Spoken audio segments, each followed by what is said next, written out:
সুপ্রিয় দর্শক, আসসালামু আলাইকুম। আপনাদের সবাইকে স্বাগত জানাচ্ছি এখনকার আলোচনায়। আপনাদের সঙ্গে আছি আমি সিরাজুল ইসলাম। দর্শক, মার্কিন প্রেসিডেন্ট ডোনাল্ড ট্রাম্প গত 2 মাসে 37 বার বলেছেন ইরানের সাথে চুক্তি হয়ে যাচ্ছে, কিন্তু আজ পর্যন্ত চুক্তি হয়নি। তিনি গতকালও বলেছেন যে 2-3 দিনের ভেতরে চুক্তি হয়ে যাবে ইরানের সাথে। মার্কিন গণমাধ্যমগুলো প্রশ্ন তুলেছে, যদি এবার চুক্তি না হয় তাহলে ট্রাম্পের অবস্থা কি হবে। এপাশে যে লেবাননকে কেন্দ্র করে ইরান এবং ইসরায়েলের ভেতরে খুব সংক্ষিপ্ত পরিসরে বাট বেশ শক্ত যুদ্ধ হয়ে গেল, সেই লেবাননের উপর কিন্তু ইসরায়েল আবার হামলা চালিয়েছে। তার মানে ইসরায়েল এবং হিজবুল্লাহর ভেতরে যুদ্ধ চলছে। এর ভেতরে গত রাতে হিজবুল্লাহর একদল যোদ্ধা ইসরায়েলের ভিতরে ঢুকে পড়েছিল এবং তারা ইসরায়েলি সেনাদের উপরে গোলাগুলি চালিয়েছে। লেবানন পরিস্থিতি ইসরায়েলের জন্য এতটাই জটিল হয়ে উঠেছে যে ইসরায়েলের জাতীয় নিরাপত্তা বিষয়ক মন্ত্রী ইটামার বেন গাভির বলেছেন যে লেবাননের উপর শুধু যুদ্ধ করলেই হবে না, লেবানন থেকে নারীদেরকে ধরে আনতে হবে আর তরুণী এদেরকে অপহরণ করে আনতে হবে, যাতে হিজবুল্লাহর উপরে কার্যকরভাবে চাপ সৃষ্টি করা যায়।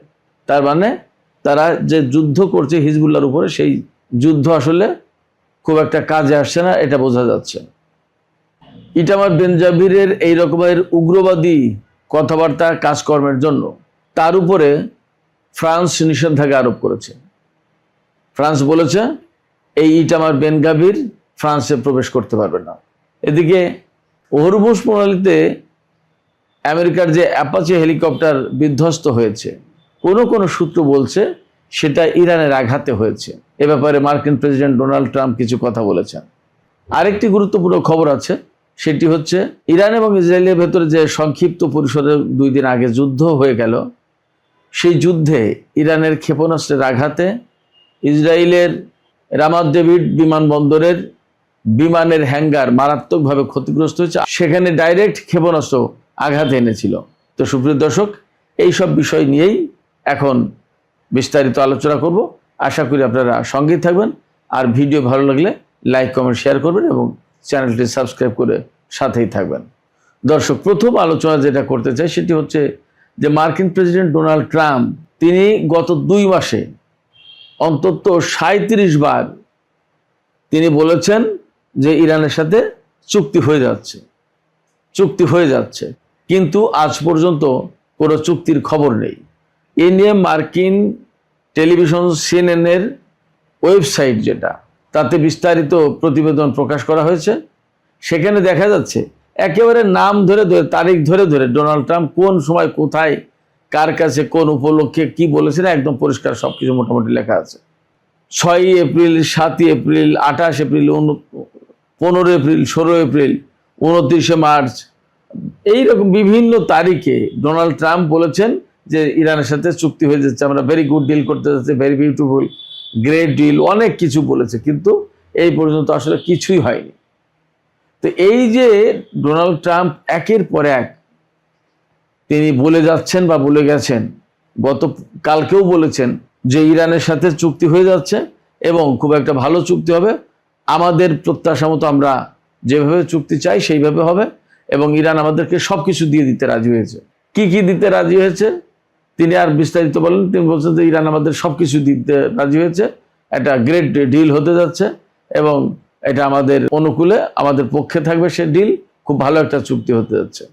তিনি বলেছেন যে ইরান কখনো পরমাণু বোমা বানাবে না, এই নিশ্চয়তা সহ অনেক কিছু দিচ্ছে উল্লেখ করেছেন, সেটা আসলে উল্লেখ করার খুব জরুরি কিছু না। এই কারণে ইরান সরকারের পক্ষ থেকে এখনো পর্যন্ত বলা হচ্ছে যে আমরা পরমাণু বোমা বানাতে চাই না, বানাবো না। এই ব্যাপারে যদি কথা ইরান চুক্তিও করে যে ঠিক আছে আমরা 10 বছর বা আগামী কোনোদিন আমরা বোমা বানাবো না, সেটা ভিন্ন জিনিস। ইরান বারবারই বলেছে যে আমার পরমাণু বোমার প্রয়োজন নেই, আমার যা আছে তা দিয়ে পরমাণুর চেয়ে অনেক বড় কিছু করা যাবে। তো সেই জায়গায় যদি ডোনাল্ড ট্রাম্প ইরানের কাছ থেকে এই সম্মতি আদায় করে বা এই সম্মতি পায় যে ইরান বলবে আমরা পরমাণু বোমা বানাবো না, আর এর ভিত্তিতে যদি চুক্তি করে ফেলে, তার মানে ডোনাল্ড ট্রাম্প আসলে ইরানের কাছ থেকে কিছুই পায়নি, এটা ধরে নিতে হবে। কেন কিছুই পায়নি বলছি? কিছুই পায়নি বলতে সেটা হচ্ছে যে ডোনাল্ড ট্রাম্প ইরানের কাছ থেকে সমৃদ্ধ ইউরেনিয়াম নিয়ে নিতে চেয়েছে, ইরান সেটা দেবে না। পরমাণু কর্মসূচি বন্ধ করার কথা বলেছে, ইরান তা করবে না। হরমুজ প্রণালী খুলে দেওয়ার কথা বলেছে, ইরান তা খুলবে না, বরং টোল আদায় করবে। আর ইরানের যে সম্পদ আমেরিকার হাতে আটক আছে সেগুলো দিয়ে দিতে হবে, তা না হলে চুক্তিই হবে না। এরপরে ইরানের উপর থেকে নিষেধাজ্ঞা প্রত্যাহার করতেই হবে। তো এইগুলো যদি হয়ে যায় তাহলে আমেরিকার পক্ষে চুক্তি যায় কি করে? ইরান তো বলে আসে যে আমরা পরমাণু বোমা বানাবো না। এটা চুক্তি করে বলানো আর না বলানোর ভিতর পার্থক্যটা কি? আমরা বিভিন্ন অ্যাঙ্গেল থেকে বিভিন্ন লক্ষণ উপলক্ষ দেখে বলি যে ইরানের হাতে হয়তো পরমাণু অস্ত্র আছে বা ইরান পরমাণু বোমা বানিয়ে ফেলেছে বা পরীক্ষা করেছে। আমরা সেটা বলি আমাদের বিভিন্ন দৃষ্টিভঙ্গি থেকে, বিভিন্ন বিশ্লেষণ থেকে। কিন্তু ইরান তো বলছে যে আমরা পরমাণু বোমা বানাইনি এবং আমরা বানাবোও না। তো সেই ব্যাপারে যদি চুক্তি করাই তাতে কি এমন অ্যাচিভমেন্ট আমেরিকার? তো সিএনএন প্রশ্ন তুলেছে, যদি আগামী 2-3 দিনের ভেতরে অর্থাৎ শুক্রবারের ভেতরে চুক্তি না হয় তাহলে কি হবে? এই প্রশ্নের জবাব আসলে নেই। সিএনএন আর একটা প্রশ্ন তুলেছে যে ডোনাল্ড ট্রাম্প কেন বলেন এটা? এই যে প্রায় সময় বলেই আছেন যে ইরানের সাথে আমাদের চুক্তি হয়ে যাচ্ছে। তো এই কথা কেন বলেন তিনি? সেখানে 3টা কারণ উল্লেখ করা হয়েছে। একটা হচ্ছে যে তিনি হয়তো বাস্তবতাই জানেন না, যে গ্রাউন্ডের রিয়েলিটিটা কি, এই রিয়েলিটি সম্পর্কে ডোনাল্ড ট্রাম্পের ধারণা নেই, এটা হতে পারে। আর একটা হতে পারে যে তিনি এই কথা বারবার বলে বলে ইস্টাবলিশ করতে চান একটা চুক্তি সত্যি সত্যি হওয়াই দেবেন। তিনি বারবার বলে বলে ইরানকে হয়তো এই দিকে নিয়ে আসতে চাইছেন। তার মানে এক ধরনের চালাকির আশ্রয় নেয়া। কিন্তু আসলে এটা হবে কিনা, ইরান এই চালাকিতে বা এই ফাঁদে পা দেবে কিনা, পড়বে কিনা, সেটা তো প্রশ্ন। ইরান তো এত কাঁচা কোনো ডিপ্লোম্যাটদের দেশ না যে দেশে কোনো ভালো ডিপ্লোম্যাট নেই বা ভালো বুদ্ধিওয়ালা নেতা নেই, তা তো না।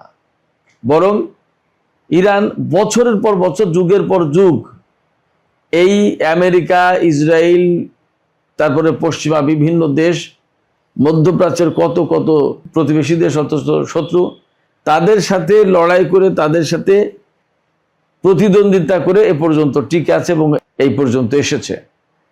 সেই জায়গায় ডোনাল্ড ট্রাম্প ইরানকে একটা ফাঁদে ফেলে বা বারবার বলে বলে পারসুয়েট করে 100 বার একটা কথা বলে তার একটা প্রভাব হয়তো পড়ে, সেই রকম একটা পরিবেশ তৈরি করে ইরানকে দিয়ে চুক্তি করাবে, এটা কি সম্ভব? প্রশ্নই ওঠে না। আরেকটা কারণ বলেছে সিএনএন যে তিনি হয়তো এই কথাগুলো বলে বিশেষ করে তেলের বাজারটা ঠিক রাখার চেষ্টা করেন। এই তো হয়ে যাচ্ছে চুক্তি, তার মানে চুক্তি হয়ে গেলে বেটার একটা সিচুয়েশনে যাবে, অতএব তেলের বাজার ডাউন হয়ে আসবে। কিন্তু আসলে তো তেলের বাজার ডাউন হয়নি। এই যে গতকাল যে খবর দেখলাম, গতকালকেও তো বলেছিলাম যে তেলের দাম ব্রেন্ট ক্রুড যেটা তার দাম গতকাল $97-98 হয়ে গিয়েছিল। আর টেক্সাস ক্রুড যেটা, সেটার দাম আপনার $94 ব্যারেল প্রতি হয়ে গিয়েছিল। তো দাম কমলো কোথায়? যুদ্ধের আগে যেখানে $65-70 ছিল পার ব্যারেল তেলের দাম, সেই তেলের দাম এখন 100-র কাছাকাছি। যুদ্ধ চলাকালীন আরও তো বেশি উঠেছিল, এখন তো কিছুটা কমেছে, কিন্তু তাও তো 90-95-100 এর ভেতরেই থাকছে, দাম তো খুব কমেনি। ফলে ডোনাল্ড ট্রাম্প যে চালাকির আশ্রয় নিচ্ছেন, এই চালাকির আশ্রয় নিয়ে লাভ খুব একটা হবে না, বরং তিনি তার দেশের জনগণের কাছে খুব হালকা হয়ে যাচ্ছেন প্রতিদিন। দেখেছেন না গতকালকের খবর? গতকালকের মানে বাংলাদেশের টাইম আজকে, গত রাতে NBA ন্যাশনাল বাস্কেটবল দলের যে ফাইনাল ম্যাচ, সেই ফাইনাল ম্যাচ অনুষ্ঠিত হয়েছে। সেই খেলা তিনি দেখতে গিয়েছিলেন। গিয়ে যখন জাতীয় সঙ্গীত শুরু হয়েছে তখন গ্যালারির লোকজন ডোনাল্ড ট্রাম্পকে লক্ষ্য করে দুয়ো ধ্বনি তুলেছেন। তাকে ইনসাল্ট করে বিভিন্ন রকম কথাবার্তা বলছে। আমেরিকার প্রেসিডেন্ট আমেরিকার জনগণের কাছে এই রকম বাজে অবস্থার মুখে পড়েছে খুব কমই। ডোনাল্ড ট্রাম্প কিন্তু পড়েছেন। কেন পড়েছেন? ডোনাল্ড ট্রাম্পের যে কথা, যে কর্মকাণ্ড, বাস্তবে কাজের সাথে কথার কোনো মিল নেই। তিনি বারবারই বলেন চুক্তি হয়ে যাচ্ছে, কিন্তু চুক্তি হয় না। তাহলে মানুষ তাকে খুব হালকা ভাবছে। তার অর্থাৎ ডোনাল্ড ট্রাম্পের কথার কোনো মূল্য নেই মানুষের কাছে। সারা বিশ্বেই একই অবস্থা, শুধু আমেরিকায় না, সারা বিশ্বে। তো যাই হোক দর্শক, লেবানন প্রসঙ্গে চলে আসি এবার। লেবাননে ইসরায়েল আবার হামলা চালিয়েছে বা হামলা চালাচ্ছে এবং 4 শহর খালি করে দেওয়ার জন্য নির্দেশনা দিয়েছে। সেখান থেকে লোকজন সরে যেতে শুরু করেছে এবং হিজবুল্লাহ যথারীতি যুদ্ধ করছে। আমি সর্বশেষ যা দেখেছি তাতে ইসরায়েলের হামলায় 8 জন নিহত এবং 30 জনের বেশি আহত হয়েছে আজকে।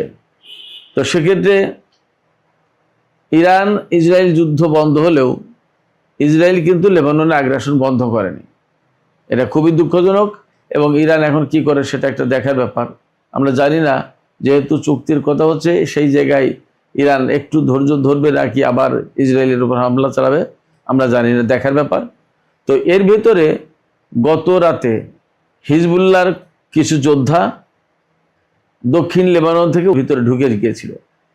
ঢুকে গিয়ে একদল সেনা ছিল, ইসরায়েলি সেনা, তাদের উপরে গোলাগুলি চালিয়েছে।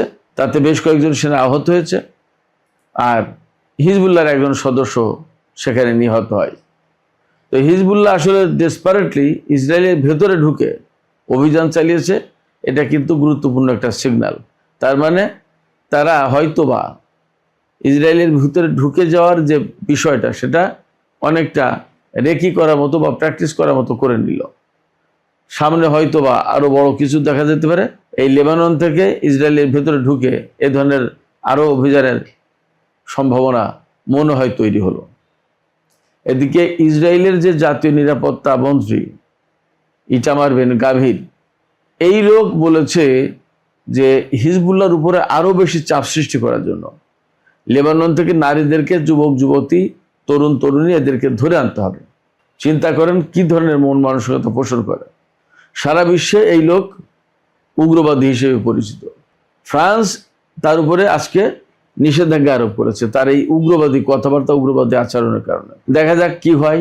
এপাশে ইটালিও এই ইটামার বেন গাভিরের ব্যাপারে কড়া বক্তব্য দিয়েছে ইটালির পররাষ্ট্রমন্ত্রী।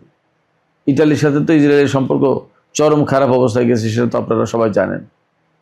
তার মানে ইউরোপের দেশগুলোতে ইসরায়েলের অবস্থা কিন্তু দিন দিন ভীষণ খারাপ হয়ে যাচ্ছে।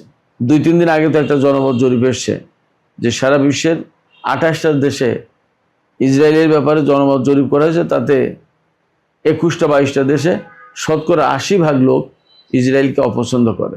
এই ইসরায়েল এবং ইরানের ভেতরে গত 2 দিন আগে যে যুদ্ধ হয়ে গেল, সেই যুদ্ধে ইরান সবচেয়ে গুরুত্ব দিয়ে হামলা চালিয়েছিল রামাত ডেভিড এয়ারপোর্টে।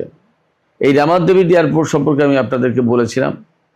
রামাত ডেভিড এয়ারপোর্ট হচ্ছে ইসরায়েলের উত্তরাঞ্চলে অবস্থিত এবং এটি 1942 সালে ব্রিটিশরা প্রতিষ্ঠা করেছিল দ্বিতীয় বিশ্বযুদ্ধের সময়। তারপরে দ্বিতীয় বিশ্বযুদ্ধ শেষে 1948 সালে তো ইসরায়েল প্রতিষ্ঠা হয়। ইসরায়েল প্রতিষ্ঠা হওয়ার পর এই বিমানবন্দরটা তাদের দখলে চলে যায়, তারা হাতে রাখে। এবং এই বিমানবন্দর থেকে লেবানন, সিরিয়া, এইসব জায়গায় ইসরায়েল এর আগে বহুবার হামলা চালিয়েছে এবং এই বিমানবন্দরটা লেবানন, সিরিয়া, এই সমস্ত জায়গায় হামলার জন্য খুব বেশি কার্যকর। এই রামাত ডেভিড এয়ারপোর্ট থেকেই লেবাননের রাজধানী বৈরুতে গত পরশুদিন হামলা চালানো হয়েছিল, যেদিন ইরান পাল্টা হামলা চালালো। রামাত ডেভিড এয়ারপোর্ট থেকে যেহেতু ইসরায়েল লেবাননের রাজধানী বৈরুতে হামলা চালিয়েছে, সেই জন্য ইরান ওই বিমানবন্দরে হামলা চালিয়েছে, যেখান থেকে হামলা চালানো হয়েছে সেখানে পাল্টা হামলা চালিয়েছে। তো হামলায় দেখা গেছে, স্যাটেলাইট ইমেজে দেখা গেছে যে এই রামাত ডেভিড এয়ারপোর্টের একটা হ্যাঙ্গার, যেখানে বিমান রাখা হয়, যুদ্ধ বিমান। আপনারা যদি কোনো বিমান ঘাঁটিতে গিয়ে থাকেন তাহলে দেখবেন, বিমান ঘাঁটি সামরিক বাহিনীর বিমান ঘাঁটি যেটা, সেখানে দেখবেন যে বড় বড় মানে স্টিলের বড় বড় শেড থাকে, ওগুলোকেই হ্যাঙ্গার বলে। অনেকগুলো যুদ্ধ বিমান সেখানে রাখা যায় নিরাপদে। মানে অনেক মোটা স্টিলের ইস্পাতের পাত দিয়ে আপনার ওগুলো ছাউনি দেওয়া থাকে এবং খুব মজবুত, খুবই মজবুত, সহজে ছোটোখাটো বোমায় ক্ষেপণাস্ত্র হতে কিছু করতে পারবে না। এই রকম হ্যাঙ্গারের উপরে ডাইরেক্ট হিট করেছে ইরানের ক্ষেপণাস্ত্র এবং তাতে ভেতরে কি ধরনের ক্ষয়ক্ষতি হয়েছে তা জানা যায়নি, কিন্তু ডাইরেক্ট হিট করেছে এবং সেই হ্যাঙ্গার যে ক্ষতিগ্রস্ত হয়েছে এটা স্যাটেলাইট ইমেজে দেখা যাচ্ছে। তবে আমি গত রাতে একটা বিশেষ সূত্র থেকে খবর পেলাম যে ইরান ইসরায়েলের এই যুদ্ধে ইসরায়েলের 11 জন সেনা মারা গেছে এবং বেশ কয়েকটা বিমান ধ্বংস হয়েছে।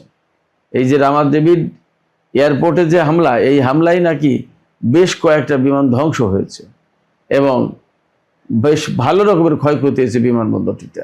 আর নেভাটিম এয়ারবেজ এবং তেলনভ এয়ারবেজে তো হামলা চালিয়েছিল, সেখানে কীরকম কী ক্ষয়ক্ষতি হয়েছে সেটা দেখার ব্যাপার। আর হাইপাই যে হামলা চালিয়েছিল সেখানে তো তেল স্থাপনায় ক্ষতি হয়েছে। তার মানে ইরান যে হামলা চালিয়েছিল ইসরায়েলের উপরে, তাতে বিভিন্ন মিডিয়াতে খবর পাওয়া যাচ্ছে তাতে ক্ষয়ক্ষতির মাত্রাটা ইসরায়েলের বেশি। ইরানের 2 জন এয়ারফোর্সের সদস্য মারা গেছে, কিন্তু ক্ষয়ক্ষতিটা নাকি ইসরায়েলের বেশি হয়েছে। এপাশে ইসরায়েল এবং ইরানের ভেতরে যুদ্ধ বন্ধ হওয়ার পরপরই আজকে হরমুজ প্রণালী এলাকায় তো আমেরিকার একটি অ্যাপাচি হেলিকপ্টার বিধ্বস্ত হলো, সেটা তো আমি বলেছিলাম দুপুরের আলোচনায়। এই বিধ্বস্ত হওয়ার কারণ কি এই সম্পর্কে এখনও পরিষ্কার করে সেন্টকম ধারণা দেয়নি, তথ্য দেয়নি, কিন্তু কোনো কোনো জায়গা থেকে কোনো কোনো সূত্র থেকে খবর পাওয়া যাচ্ছে যেটা ইরানের ক্ষেপণাস্ত্রের আঘাতে নাকি এই হেলিকপ্টার বিধ্বস্ত হয়েছে, ধ্বংস হয়েছে। এখানে প্রশ্ন আসতে পারে যে ইরান কেন এই হেলিকপ্টারের উপর হামলা চালাবে? এই হেলিকপ্টার হরমুজ প্রণালী এলাকায় টহল দিচ্ছিল। এই এলাকাটা তো ইরান মনে করে যে তাদের, সেখানে আমেরিকার প্রবেশাধিকার কি করে থাকে, সেখানে মার্কিন হেলিকপ্টারের কাজটা কি, সেখানে টহল দেওয়ার কি দরকার? এটা একটা ব্যাপার। আর একটা ব্যাপার, এর আগে কয়েকবার হরমুজ প্রণালী এলাকায় ইরানের যে ছোট বোট, যেগুলো ছোট ছোট বোট, এই বোটে হামলা চালিয়েছে এই অ্যাপাচি হেলিকপ্টার দিয়ে। সে কারণে ইরান যখন আজকে বাগে পেয়েছে অমনি সাথে সাথে মেরে দিয়েছে। তো পাইলট এবং গানারকে উদ্ধার করা হয়েছে ভাগ্যক্রমে, কিন্তু হেলিকপ্টার ধ্বংস হয়েছে এবং এই অ্যাপাচি হেলিকপ্টার ইরান যুদ্ধের ভেতরে এই প্রথম বিধ্বস্ত হওয়ার ঘটনা ঘটল। এটা নতুন একটা ডাইমেনশন। এই হেলিকপ্টার ধ্বংস হওয়ার ব্যাপারে রিপোর্টাররা ডোনাল্ড ট্রাম্পের কাছে জানতে চেয়েছিলেন যে মিস্টার প্রেসিডেন্ট, হরমুজ প্রণালী এলাকায় আমেরিকার অ্যাপাচি হেলিকপ্টার ধ্বংস হয়েছে, এই সম্পর্কে কি আপনি জানেন? তা বলছে হ্যাঁ, এটা বিস্তারিত আমি জানি। সেখানে 2 জন পাইলট এবং গানার তারা ঠিকমতো আছে, তার সেখানে কোনো হতাহতের ঘটনা ঘটেনি, তারা ভালো আছে, সব কিছু আমি জানি, সমস্যা নেই, ঠিক হয়ে যাবে এবং ইরানের সাথে 2-3 দিনের ভিতরে আমাদের চুক্তি হয়ে যাচ্ছে। তিনি এই কথা বলেছেন। তা আসলে বাস্তবতা কি আমরা জানি না, চুক্তি হবে কিনা জানি না। তবে হেলিকপ্টার যে বিধ্বস্ত হলো এবং নতুন একটা ডাইমেনশন তৈরি করলো। এর আগে বিভিন্ন ধরনের বিমান, যুদ্ধ বিমান, হেলিকপ্টার ইরানের ভেতরে হয়েছে, কিন্তু হরমুজ প্রণালী এলাকায় এই ধরনের ঘটনায় এই প্রথম ঘটলো।